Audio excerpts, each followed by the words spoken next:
Bonjour à toutes et à tous. Poursuivons sur la question de la confrontation des sociétés humaines face aux risques, en nous penchant aujourd'hui sur la notion de vulnérabilité. La notion de vulnérabilité est définie comme le niveau de fragilité d'une société humaine face à la survenance d'un risque. La vulnérabilité désigne donc la préparation d'une population à prévenir un aléa et surtout sa capacité à gérer une catastrophe. La vulnérabilité des sociétés varie donc en fonction de plusieurs facteurs.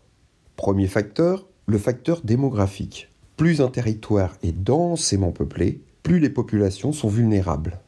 Deuxième facteur, le facteur spatial. Ainsi, le nombre de victimes est plus élevé dans les espaces fortement urbanisés, métropoles et mégapoles, ainsi que sur les littoraux, où se concentre la majorité de la population mondiale. Troisième facteur, le facteur technologique. Plus une société possède d'infrastructures solides et de qualité pour à la fois prévenir, répondre aux risques, alors plus cette société est protégée des effets des catastrophes. Quatrième facteur, le facteur socio-économique. Plus le niveau de développement économique d'une société est élevé, moins le coût humain d'une catastrophe est important. Dernier facteur, et non des moindres, la culture du risque, ce qui correspond au niveau de connaissance par la population à la fois des risques, mais aussi des comportements à adapter. Ainsi, plus une population est éduquée face aux risques et aux catastrophes, plus cette société sera résiliente. Mais force est de constater que tous les territoires ne sont pas vulnérables au même degré. Certains pays sont plus vulnérables que d'autres. Les territoires les plus vulnérables sont les PED, pays en développement, et les PMA, pays les moins avancés, ou pays pauvres, en rouge et orange sur la carte. Ceci est dû à une économie fragile, un manque d'infrastructures et une faible culture du risque. Dans ces pays, les catastrophes sont très meurtrières et sont un véritable frein au développement, d'autant que la pauvreté augmente la vulnérabilité. Ainsi, PED, pays en développement, et PMA, pays les moins avancés, totalisent 90% des décès enregistrés lors de catastrophes naturelles.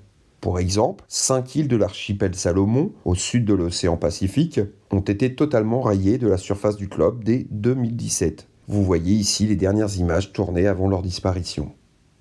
Par contre, les pays développés semblent moins vulnérables en cas de catastrophe naturelle. Des secours planifiés et efficaces permettent souvent d'atténuer le bilan humain d'une catastrophe. L'intervention des systèmes d'indemnisation permet une reconstruction rapide avec des aménagements plus durables. Mais cette gestion des catastrophes reste très coûteuse. En outre, c'est sans compter sur les risques technologiques, car les risques technologiques concernent prioritairement les pays industrialisés. Ils se concentrent principalement sur les littoraux, près des zones industrialo-portuaires, à proximité des zones urbanisées. Les catastrophes liées aux risques technologiques sont multiples: explosions, incendies, pollution, contamination. Ces catastrophes font de nombreuses victimes, ont de lourdes conséquences économiques et sanitaires sur les populations et portent atteinte durablement aux écosystèmes.